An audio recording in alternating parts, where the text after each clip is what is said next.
Merci à l'équipe de louange, merci Julie. J'espère que vous allez bien. Bon, moi je suis de plus en plus frustré, parce que moi j'aime la communion fraternelle, j'aime le partage. Les chiffres sont pas bons. Et pour moi c'est important qu'on se salue. Alors, je ne sais plus comment faire, à vrai dire. Alors, moi je vous propose de juste vous tourner, de voir quelqu'un, de lui faire un salut de loin. Balancez-lui, je suis content de te voir, ça fait plaisir. Balancez-lui, surtout.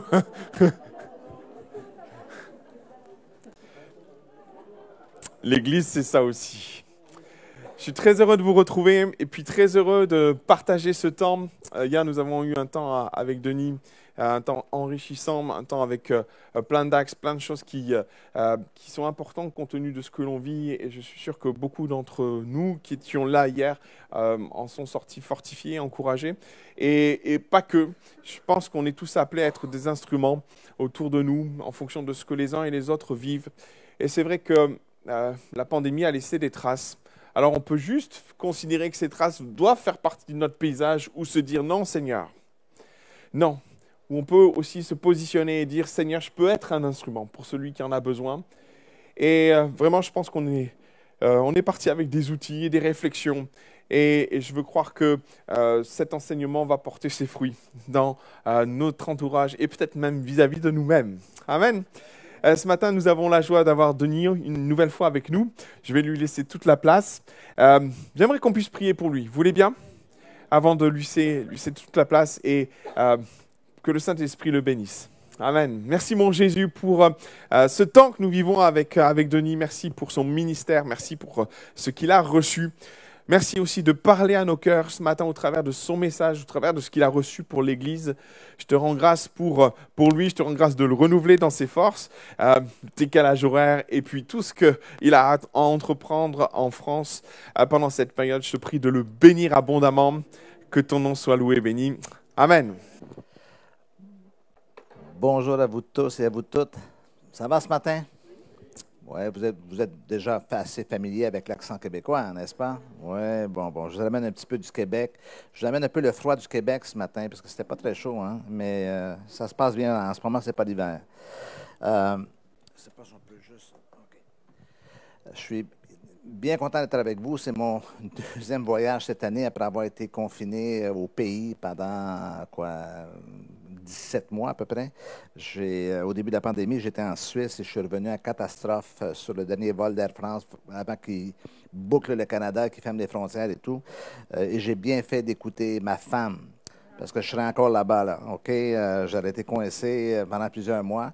C'est important, messieurs, d'écouter nos femmes. Elles ont... Dieu parle par elles, hein? Et vous connaissez l'adage, hein?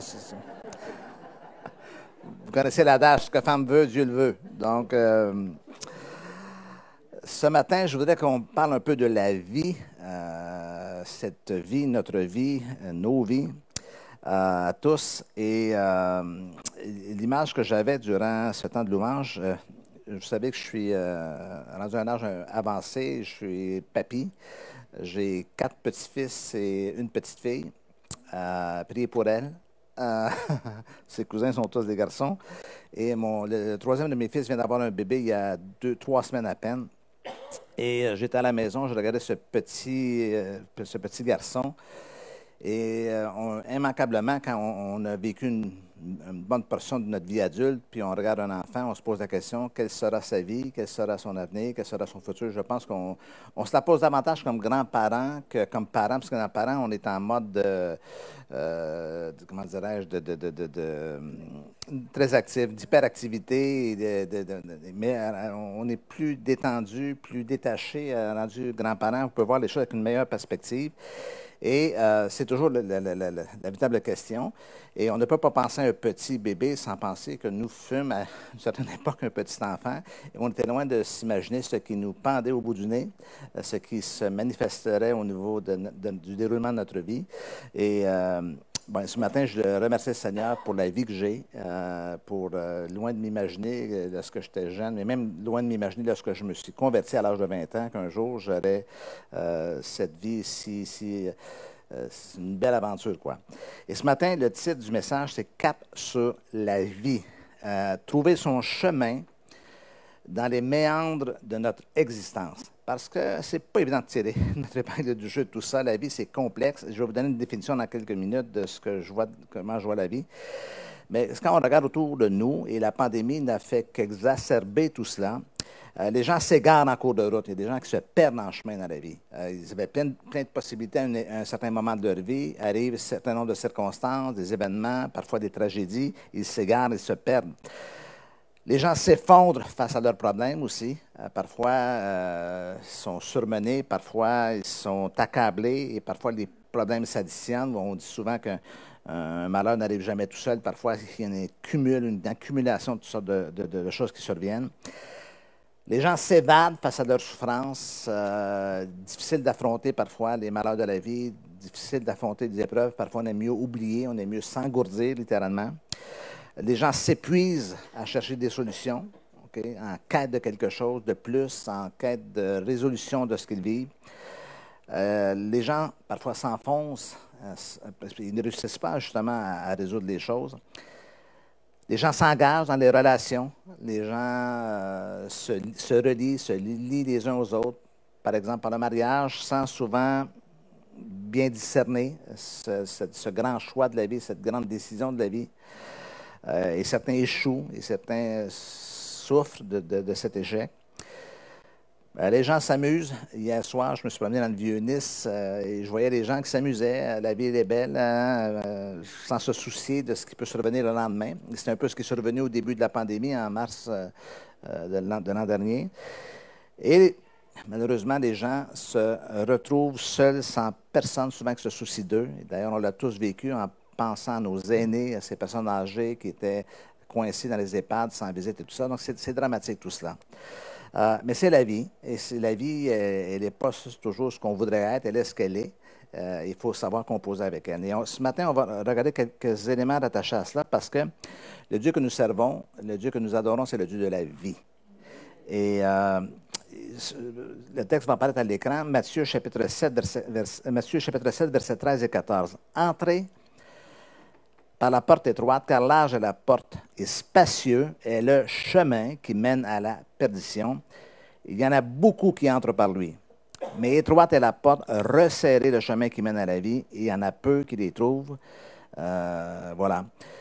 Ce texte fait partie d'une grande fresque de ce qu'on appelle le Sermon sur la montagne, vous savez, qui a débuté par les Béatitudes. Jésus, dans ces chapitres 5, 6, 7 de Matthieu, adresse plein de sujets, plein de thèmes très pertinents, allant des relations humaines, allant du bonheur, à l'éthique, à la morale, le mariage, beaucoup d'autres thèmes. Puis il termine d'ailleurs par la maison sur le roc, la maison sur le sable, c'est-à-dire sur quoi on bâtit notre vie, en fait, pour qu'elle résiste aux circonstances difficiles.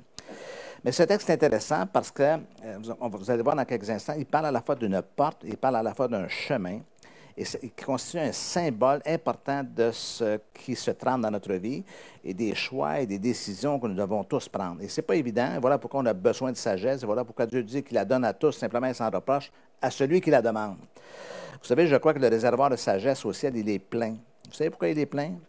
Pas parce que Dieu le remplit, bien sûr, mais parce que les gens demandent peu de sagesse. Donc, le réservoir, il faudrait le vider, là. On demande à Dieu de faire ceci, faire cela, ouvre la porte, ferme la porte, aplanir le chemin. Ouais. Mais on ne demande jamais la sagesse pour les décisions que nous avons à prendre. Et plus que tout, nous sommes des acteurs de notre vie. Hein? Si la vie est une pièce de théâtre, c'est nous qui avons le premier rôle. Il y a un auteur qui m'a inspiré depuis les dernières années, un penseur new-yorkais des années 30 qui s'appelle Sam Shoemaker. Ça ne vous dit peut-être pas grand-chose le nom, mais c'est à lui qu'on doit la citation suivante. « L'Église n'est pas un musée pour les saints, mais un hôpital pour les pécheurs. » Ça, c'est Sam Shoemaker. C'était un pasteur new-yorkais très avant-gardiste pour son époque. Très, très, très avant-gardiste. D'ailleurs, c'est lui qui a fondé une des premières missions pour les sans-abri à New York, les alcooliques et tout ça, une première mission pour les aider à les réchapper au moment où l'Église souvent les mettait au banc à l'extérieur en disant « Repentez-vous, quand vous serez repentis, vous reviendrez à l'Église. » Puis lui, il a modifié ça, il disait « Non, venez à l'Église, on va prendre soin de vous. » Et il a écrit un genre de texte qui n'est pas un poème, mais qui est très révélateur. Et ça s'intitule, vous allez voir sur la diapo, « Je me tiens à la porte ». « I stand by the door », c'est la traduction. Je me tiens près de la porte, pensez à la porte, je me tiens près de la porte, je n'y entre profondément ni ne me tiens trop loin. Cette porte est la plus importante du monde. C'est la porte par laquelle les gens entrent lorsqu'ils trouvent Dieu. C'est parfois inutile pour moi d'y entrer trop profondément et d'y demeurer lorsqu'il y a tant de gens à l'extérieur qui cherchent à savoir où se trouve cette porte. Et tout ce que bien des gens trouvent, ce n'est seulement qu'un mur là où devrait se trouver une porte. Ils avancent le long du mur comme des aveugles, les mains tendues, cherchant, espérant trouver une porte, sachant qu'il devrait sûrement y avoir une porte. Cependant, ils ne la trouvent jamais. Alors, je me tiens près de la porte. La chose la plus merveilleuse dans ce monde, c'est lorsque des gens trouvent cette porte. La chose la plus importante que l'on puisse faire est de saisir l'une de ses mains cherchant aveuglément et de la mettre sur le loquet qui ne s'ouvre que lorsque la personne elle-même y place sa propre main. Des gens meurent à l'extérieur de cette porte, de la même façon que les mendiants meurent de faim lors des nuits froides de l'hiver. Ils survivent de l'autre côté de la porte, survivent parce qu'ils ne l'ont pas trouvée. Rien n'est aussi important que d'aider les gens à la trouver, à l'ouvrir, à y entrer, afin de le trouver. Alors, je me tiens près de la porte, je me tiens près de la porte. Vous voyez, c'est un super beau texte de quelqu'un qui s'intéresse à la condition de l'humanité, de quelqu'un qui comprend qu'il y a une voie d'accès à une autre vie que celle que vivent les gens. Malheureusement, on regarde tout autour de nous. Les gens cherchent effectivement une issue à leur vie, cherchent une porte, cherchent des solutions, cherchent tout cela. Et nous l'avons. Et nous avons connu, nous avons déjà, si vous êtes ici ce matin, passé cette porte pour entrer dans un autre contexte de vie, dans une autre nouvelle vie. Donc, on se retrouve devant un immense défi. Et je pourrais résumer ce défi en un seul mot, choisir. Les choix que nous devons faire, les décisions que nous devons prendre. Mais pour cela, il faut comprendre un peu ce qu'est la vie. Je vais demander de mettre la diapositive sur la définition de la vie, la prochaine. Je vais vous donner un contexte de cette définition. Vous savez, j'ai eu 4 garçons. Ils ont tous quitté la maison, maintenant ils sont tous âgés. Mais le troisième de mes fils, celui d'ailleurs qui a eu le petit bébé récemment, est probablement celui qui me fournit le plus d'anecdotes dans ma vie. C'était un véritable album d'anecdotes pour moi. Et un jour, lorsqu'il était tout petit, je m'en allais le border, en fait, au lit, et comme tous les soirs. Je faisais la prière avec lui, il s'appelle William. Je disais, Seigneur Jésus, bénis Willy, fais qu'il passe une bonne nuit et qu'il réussisse dans la vie. Et William s'est tourné de côté, puis il m'a regardé avec ses grands yeux gris-bleus. Il m'a dit, Papa, c'est quoi la vie? Ben, c'est quoi la vie? La vie, c'est la vie, hein? La vie, oui, papa, mais c'est quoi? Mais la vie, c'est la vie. OK. Alors, je me suis trouvé un père assez mal foutu de ne pas pouvoir répondre à son gamin de cette définition. Et ça m'a tellement interpellé que je suis allé à mon bureau. Je me suis assis, je me suis dit, Seigneur, c'est incroyable. On sait ce qu'est la vie, vous savez ce qu'est la vie, mais mettre tout ça en mots et créer une définition, c'est pas évident d'articuler, dis-je, tout cela. Donc, voici ce qui est sorti de ce moment de réflexion. La vie, c'est un ensemble, c'est un tout, évidemment. L'ensemble des décisions que nous prenons, des actions que nous posons, des relations que nous bâtissons et des événements qui surviennent, qui, sous le regard de Dieu, donnent un sens à notre existence. Donc, quand on fait le bilan de l'ancienneté de notre vie, on s'aperçoit que c'est le résultat de quelque chose.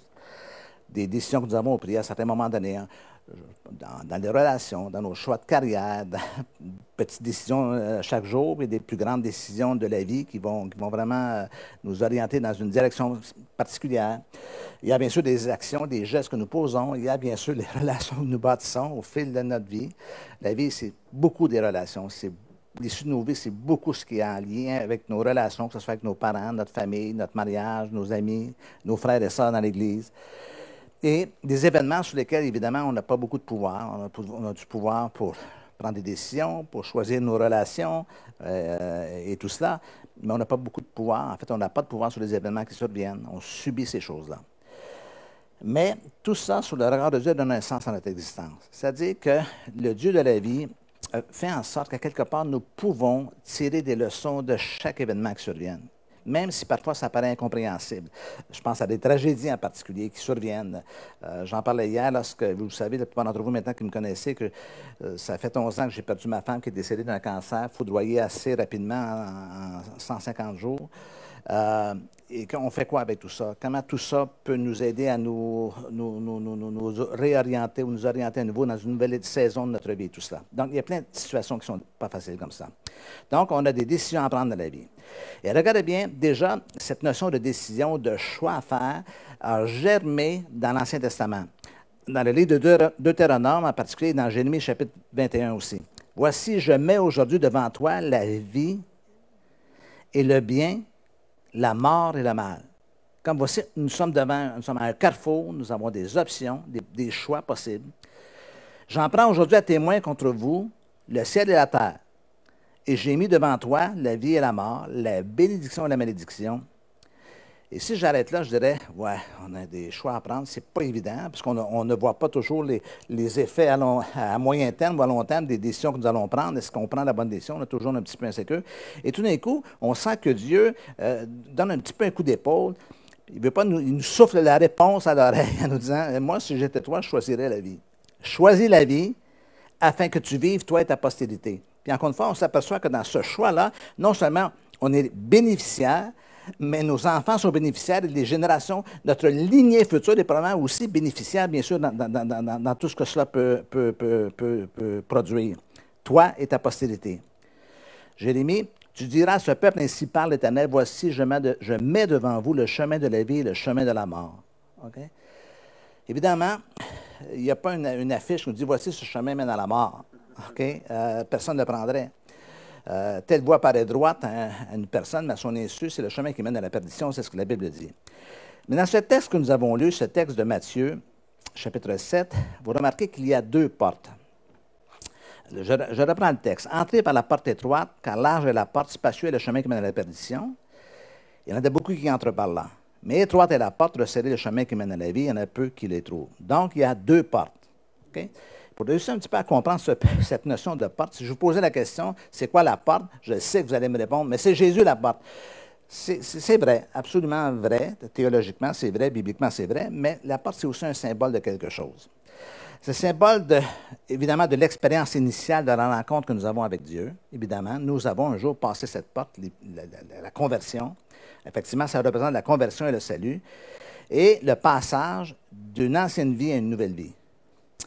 Mais il y a plus encore. Si on se penche sur ce qu'est une porte, c'est assez intéressant parce qu'on s'aperçoit que c'est une ouverture, bien sûr, dans un mur, dans une pièce, qui nous assure un passage ou une voie d'accès. Donc, c'est une entrée. On est entré par la porte ce matin. C'est aussi une étape, c'est-à-dire on passe, bon, parfois, on va parler, à Paris, il y a des portes, qui à l'époque étaient un passage pour entrer à l'intérieur de la ville. Je ne sais pas s'il y a des portes ici à Nice, je n'ai jamais remarqué. Je parle au niveau des voies d'accès à la ville. Donc, il y a plein de villes qui ont des portes pour la ville. Sur la ville de Québec, il y a des portes, des anciens vestiges de portes et tout ça, qui donnaient accès aux voitures et tout ça. Donc, il y a 2 portes. Et le premier défi que nous avons, c'est de choisir entre ces 2 portes-là. Laquelle je vais prendre, parce que ces portes-là mènent sur quelque chose. Elles mènent à quoi? Elles mènent sur un chemin. Et il y a 2 chemins dans le texte. Il y a un chemin large et un chemin étroit. Mais c'est quoi cette notion de chemin? Cette notion de chemin, c'est un symbole de la croissance spirituelle. Représentation du chemin de la foi pour le bon chemin, pour un processus de maturation. Mais le phénomène qui arrive, peut-être que vous allez le ressentir ce matin, c'est qu'il y a beaucoup de gens qui un jour ont passé la porte. Ça y est, j'ai accepté Jésus dans ma vie, je suis chrétien et tout ça, mais au lieu de continuer à cheminer sur le chemin, ils sont assis sur le pas de la porte, puis ça y est, maintenant c'est fait, c'est réglé et tout ça. Okay? Et vous allez voir dans quelques instants, ils passent à côté de plein de choses. Okay? La porte, elle mène sur un chemin, et la fonction d'un chemin, c'est de marcher dans ce chemin pour se rendre à une destination. Voyez? Donc, beaucoup de gens se sont arrêtés en cours de route. Comment on fait pour le savoir? On les écoute parler. Lorsqu'ils racontent ce qu'ils vivent comme expérience chrétienne, ils ne parlent souvent que du passé. Ah, j'ai rencontré Jésus en 1970 et j'ai vécu ceci, j'ai vécu cela, il m'a délivré de ceci. Puis on a l'impression, en les entendant, que depuis cette étape merveilleuse, il ne se passe plus rien en cours de route. Et beaucoup de chrétiens sont un peu coincés dans le passé. Même dans leurs souvenirs, si je pouvais revivre ce que j'ai vécu à l'origine. Mais effectivement, il y a possibilité, mais pour ça, il faut pouvoir cheminer, il faut pouvoir croître, il faut pouvoir grandir. Et c'est là l'élément important. Donc, il y a 2 chemins. Donc, le chemin, c'est évidemment une voie, un passage, un moyen ou un circuit. C'est le sens d'un cheminement, d'un processus, d'une progression. On ne reste pas sur place dans la vie. Okay? Mais vous allez remarquer, autant chez des frères et des sœurs, autant que chez des non-croyants, que des gens qui stagnent dans leur vie, qui ne bougent plus, comme si arrêt sur l'image.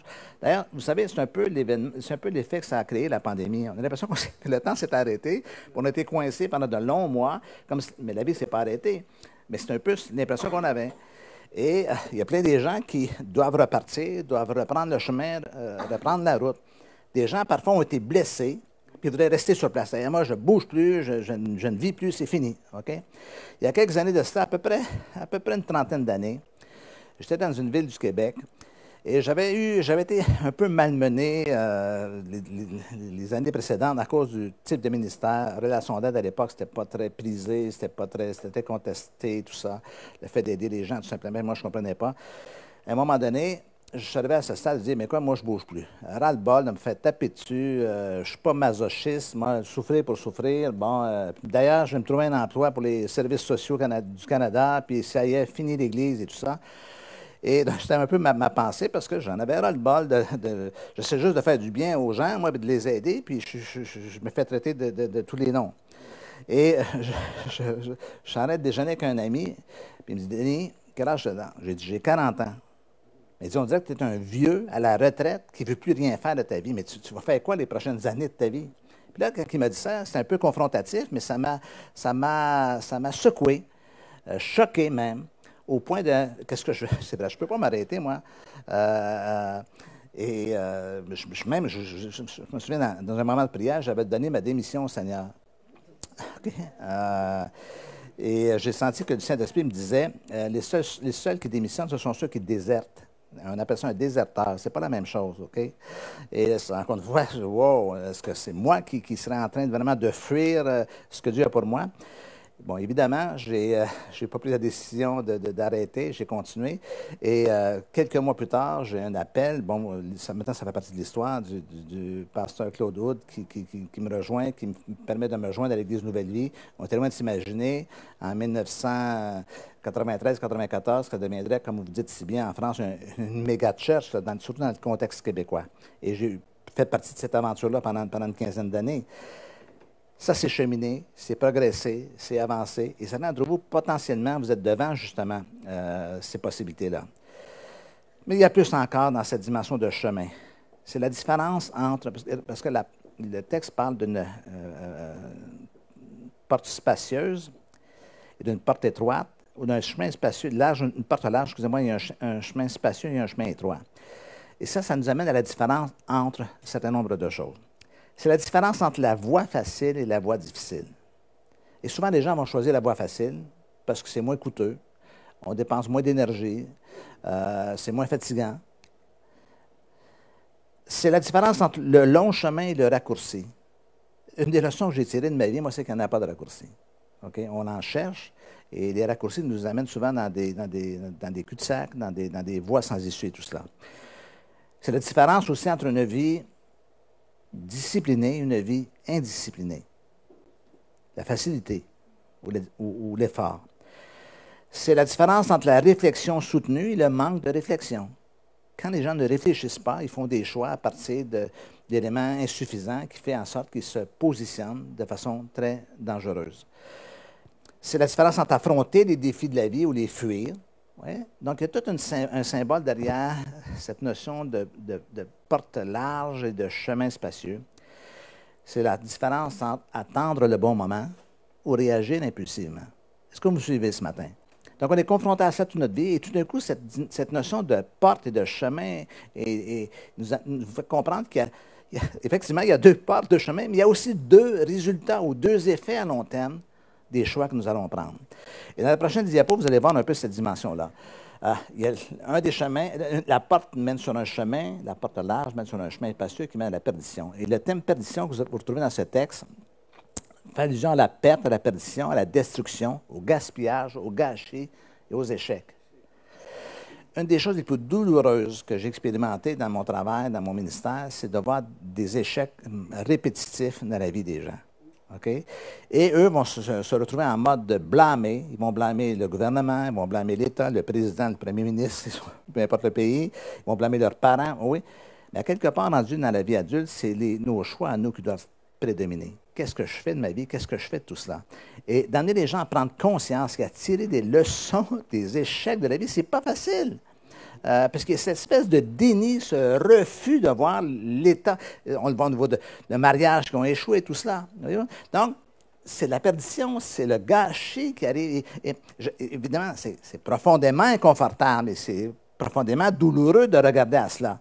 Mais c'est le travail qu'on doit faire afin d'éviter de, encore une fois, à nouveau, de faire de mauvais choix, de prendre de mauvaises décisions qui vont nous amener, encore une fois, à une répétition de notre gâchis. Mais il y a aussi, bien sûr, la contrepartie, c'est la vie. Le grec zoé, la plénitude de la vie, la vitalité, la vie réelle, la vie véritable et la vie épanouie. Dans le Nouveau Testament, il y a 3 mots pour le mot vie. Il y a le thème bios, qui donne naissance, bien sûr, à la biologie, la vie physique, la vie biologique. Il y a psyché, qui fait allusion à l'activité ici de nos pensées et de notre esprit. Et il y a zoé, qui est la vie selon Dieu, la vie telle que Dieu nous la donne. Et c'est hyper intéressant parce qu'on s'aperçoit que zoé, c'est la vie de Dieu dans la vie. Moi, je l'appelle la vie dans la vie. La vie avec un grand V, dans la vie avec un petit V. Donc, lorsque vous et moi, nous sommes nés de nouveau, nous avons reçu une vie. Cette fameuse vie éternelle. Okay. On l'a reçue. Mais la vie éternelle, c'est plus qu'un concept. Vous allez voir dans quelques instants, c'est une expérience. Mais laissez-moi aller vers quelques définitions de théologiens. La vie zoé, c'est l'état de celui qui possède de la vitalité. Donc, qui est bel et bien vivant, qui est animé. La plénitude absolue de la vie qui appartient à Dieu et à Christ et qui est accessible à la nature humaine. Où nous avons accès à la vie parce que Jésus est venu pour cela. La vie réelle et véritable, une vie active, vigoureuse, vouée à Dieu, bénie, même dans ce monde, pour ceux qui mettent leur confiance en Christ et qui aboutiront, après la résurrection, à de nouvelles concessions dans un corps parfait pour l'éternité. Cette vie est à la fois une possession actuelle et une espérance merveilleuse pour l'avenir. Par la foi, le croyant entre d'ores et déjà dans une relation vitale avec Dieu et reçoit une nouvelle naissance, une nouvelle puissance et exerce de nouvelles activités. Il y a un dépôt de vie que nous avons reçu qui devait changer notre vie littéralement. Et vous savez, pour moi, c'est un thème, le thème de la vie est un de mes thèmes de prédilection. J'aime beaucoup parler de la vie. Ceux qui sont psychanalystes, vous pourriez me psychanalyser là-dessus et comprendre pourquoi avec ma propre histoire, mon propre parcours. Mais fondamentalement, ce que je sais, c'est que on a une seule vie sur cette terre et croyez-moi, ça suffit. Si on fait ce qu'on a à faire, ça suffit. Mais il faut faire ce qu'on a à faire. Donc, cette dimension de vie devient quelque chose d'important. Et plus j'étudie le Nouveau Testament en particulier, plus j'étudie les évangiles, plus j'étudie les lettres de l'apôtre Paul, plus je découvre que cette notion de vie elle est omniprésente dans le Nouveau Testament et souvent on a passé à côté. Je vous ai mis quelques exemples sur la diapo. Le pain de vie, c'est le mot grec zoé, le pain de vie. Jésus est le pain de vie. La lumière de la vie, zoé. Le chemin, la vérité et la vie. Jésus est le chemin. On a parlé de chemin, il est la vérité, il est la vie, zoé, la plénitude de la vie. L'esprit de vie en Jésus-Christ, c'est-à-dire que l'esprit qui nous anime, c'est l'esprit de vie, zoé. La parole de vie, ce que nous lisons dans la Bible, c'est la parole de vie qui doit donner la vie et générer quelque chose. On parle de l'eau de vie, on ne parle pas de l'eau de vie, vous savez, en Apocalypse 22, 17, là, je ne parle pas des boissons fortes, tous les pays ont des espèces d'alcool assez particuliers. Et c'est ça la notion de vie. L'erreur qui arrive, et les plus vieux chrétiens, vous avez probablement vécu cela, c'est que nos mouvements évangéliques ont dans leur ADN l'évangélisation. C'est la culture du monde évangélique, et il n'y a rien de mal à cela, évidemment, je ne conteste pas cela. Mais l'effet à long terme de cet ADN ou de cette direction fait en sorte qu'on a mis beaucoup d'emphase sur ce que j'appelle, prochaine diapo, une espérance. On a prêché la vie éternelle dans le sens de l'au-delà, de la vie après la vie. Moi, les premières années, j'étais chrétien. Quand je me suis converti, vous êtes bien sauvé, t'es sauvé, t'es pas sauvé. Bon, ça, c'était pour s'assurer que notre nom est bel et bien écrit dans le livre de vie. Okay? Donc, cette vie éternelle-là, on la retrouve dans Jean 3,16. Dieu a tant aimé le monde qu'il a donné son Fils unique afin que quiconque en lui ait la vie éternelle, Zoé. Alors, la vie éternelle, c'est deux choses. C'est à la fois une espérance. Et pourquoi je dis une espérance? Bien parce que je ne suis pas rendu à la fin de ma vie, je ne suis pas au ciel, là, je ne suis pas en présence de Dieu. Mais je crois que c'est vrai, mais c'est une espérance, une anticipation de ce que nous allons vivre au moment où notre temps sur Terre sera terminé. Donc, on a mis beaucoup d'emphase là-dessus, et c'était bien. Le problème n'est pas qu'on ait mis de l'emphase là-dessus. Le problème, c'est qu'on n'a pas mis d'emphase sur le reste de la définition de la vie. Parce que Zoé, c'est non seulement une espérance, mais c'est aussi une expérience dans la vie de tous les jours. Et Jésus a dit, je suis venu afin que mes brebis aient la vie et qu'il l'ait en abondance, plénitude de la vie. En anglais, on dit fullness of life, le tout de la vie, le plus possible de la vie. OK? Donc, beaucoup de croyants ont été heureux d'être sauvés un jour, que le nom soit écrit dans le livre de la vie. Ah, je n'irai pas en enfer. Mais ils ont oublié qu'il y avait une vie à vivre. OK? Qu'ils avaient une vie à vivre. Et cette vie-là doit se manifester non seulement dans la personne, dans la joie, dans le fruit de l'esprit, dans l'effervescence, dans la beauté de la vie, dans la vraie vie, mais tout ça doit se répandre aussi dans nos relations, dans notre mariage, dans la qualité de cette vie-là.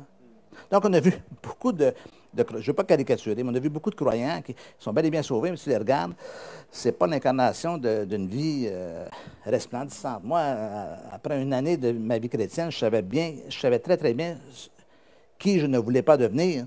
Je regarde les gens à l'Église qui sont morts, qui sont éteints. Il y a plus, dans la vie moderne maintenant, là, il y a plus de vie dans un salon funéraire que dans une église. Okay? Ils ont compris à quelque part qu'il fallait rendre ça un peu plus. En tout cas, je ne sais pas comment ça se passe ici, mais nous, c'est hyper beau, c'est bien décoré. Avant, c'était un peu lugubre, c'était un peu morbide. Mais maintenant, c'est wow! On a l'impression que les morts sont vivants. D'ailleurs, les morts sont tellement bien embaumés que qu'est-ce qu'on dit? Oh, maman, il est vivant. T'as vu? Ils l'ont bien réussi. Oui, mais ça, c'est mort, c'est inanimé. Nous, on est des chrétiens. On est des croyants. Et si vous parlez aux gens du dehors, que vous les amenez à comprendre, ou à peut-être leur demander simplement s'ils peuvent concilier religion, dans le sens correct du terme, et la vie, ils vont vous dire, ben non, la religion, c'est une série d'interdits qu'il ne faut pas vivre. Là.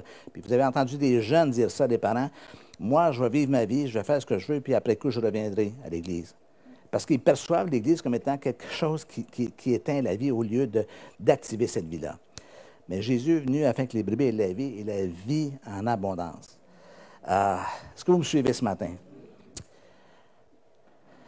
Mon fils William, le fameux Willy de la définition de la vie, un jour, je suis en voiture avec lui, puis il me dit, « Papa, j'ai quelque chose à t'annoncer. » On a fait quelques courses ensemble.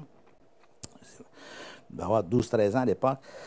Il me dit, « J'ai décidé, papa, que je ne serais plus chrétien. » Oh my, comme ça, là, tu me dis ça dans la voiture, là, et je peux savoir pourquoi. Bon, il dit, premièrement, papa, je voulais t'annoncer que maintenant, je crois à la théorie de l'évolution. Ben, il y a 12 ans, là, OK. Je dis, OK, je comprends, OK. Et la deuxième raison? Ben, il dit, papa, quand on est chrétien, là, on n'a jamais le droit de rien faire, OK? Là, j'étais fâché, mais pas après mon fils. J'étais fâché parce qu'il y a quelqu'un qui me l'a contaminé. Parce que ma définition de la vie, moi, ce n'est pas un moins, c'est un plus. Ce n'est pas la somme d'interdictions. Bien sûr qu'il y a des choses qu'on ne doit pas faire, mais c'est plutôt la somme des possibilités maintenant qui sont dans notre vie. Donc, cette vie à l'intérieur de nous, c'est quelque chose qui pousse de l'intérieur, qui s'active de l'intérieur, et c'est la force de la vie. C'est la force. La vie, c'est plus fort que tout, je vous le dis, mais en autant qu'on la saisit pleinement. D'ailleurs, j'ai prononcé le mot « saisir », parce qu'un jour, l'apôtre Paul a dit à Timothée, « Combat le bon combat ». Vous l'avez déjà entendu, hein? Vous n'avez pas lu la suite. Combat le bon combat. Saisis la vie éternelle, Zoé, à laquelle tu as été appelé et pour laquelle tu as fait une confession devant plusieurs. Je te recommande à Dieu qui donne la vie, Zoé, à toute chose. Le Dieu que nous servons, c'est le Dieu de la vie. Non seulement une espérance, oui, un jour glorieux, nous sommes dans sa présence, mais aussi une expérience dans le ici et maintenant de notre vie. Devant nos combats, devant les défis, devant les épreuves, devant ce qui peut se produire, devant les tensions parfois de notre vie. Il y a un auteur américain qui s'appelle Frédéric Buechner, qui est un écrivain chrétien, et on dit de lui que c'est l'écrivain chrétien dont la plupart des non-chrétiens aiment lire. Absolument, les non-chrétiens n'aiment pas beaucoup les livres chrétiens, hein? Puis lui, les gens l'aiment, parce que c'est un gars un peu philosophe. C'est un pasteur, c'est un écrivain, c'est un auteur. Il a dit, nous devons faire attention à notre vie pour l'amour de Dieu, car il semblerait qu'elle soit la seule que nous allons avoir dans ce monde embarrassant et périlleux. Elle est donc très précieuse, et ce que nous faisons avec elle compte énormément. Saisir la vie, l'importance de la vie, la qualité de la vie. Vous savez, lorsqu'on perd un être cher, c'est à ce moment-là qu'on réalise que la vie était tellement importante, qu'on l'avait oublié, qu'on a même oublié qu'on était vivant, pris dans le tourment de nos responsabilités, de notre travail, de nos inquiétudes et tous les fardeaux qu'on peut avoir dans la vie. Mais Dieu est l'auteur de la vie. Et il nous offre cette possibilité. Voilà pourquoi on va mettre le cap sur la vie, dans son importance, dans le côté précieux, dans la valeur qu'elle a. Et je conclue avec ce dernier texte. Mais ces choses ont été écrites afin que vous croyiez que Jésus est le Christ, le Fils de Dieu, et qu'en croyant, vous ayez la vie, Zoé, la plénitude de la vie en son nom. Jésus est venu non seulement donner sa vie, mais il est aussi venu donner la vie à nous tous. Non seulement à nous, mais à tous ceux qui désespérément cherchent le vrai sens à leur vie. Est-ce qu'on peut dire amen à cela ce matin? Est-ce que je peux vous demander de vous lever, s'il vous plaît, à votre place? J'aimerais terminer avec un moment de prière. Seigneur, Dieu Tout-Puissant, merci Seigneur pour ta parole. Merci pour le livre de vie. Merci pour l'esprit de vie qui nous anime, Seigneur. Et ce matin, je prie que par ton esprit, tu puisses agir dans la vie de tous et chacun qui sont venus ce matin. Seigneur, ils sont tous venus ce matin pour recevoir de toi. Seigneur, ce dimanche, Seigneur, où on peut se ressourcer, qu'on peut faire le plein, qu'on peut trouver des réponses, être rassuré, être encouragé devant la semaine qui commence, Seigneur. Mais tu vois leur vie, tu vois leurs conditions, tu vois leurs défis, les défis auxquels ils ont à faire face. Seigneur, en ce moment, par la présence de ton esprit en ce lieu, je prie que tu les fortifies, que tu les affermisses puissamment. Je prie, Seigneur, que ceux qui, en ce moment, se sentent coincés dans toutes sortes de contraintes, mais pas des contraintes extérieures, des contraintes intérieures, quelque chose qui, à l'intérieur, les empêche d'exprimer la vie, d'être pleinement vivants, qui se contiennent, qui se retiennent constamment, que quelque part, ils se sentent libérés, Seigneur, ce matin.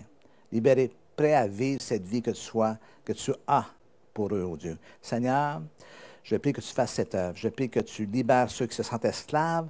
Je prie que tu encourages ceux qui sont découragés. Je prie que tu diriges ceux qui, en ce moment, ont des décisions à prendre. Que tu sois un guide pour eux, Seigneur, face aux choix qu'ils doivent faire.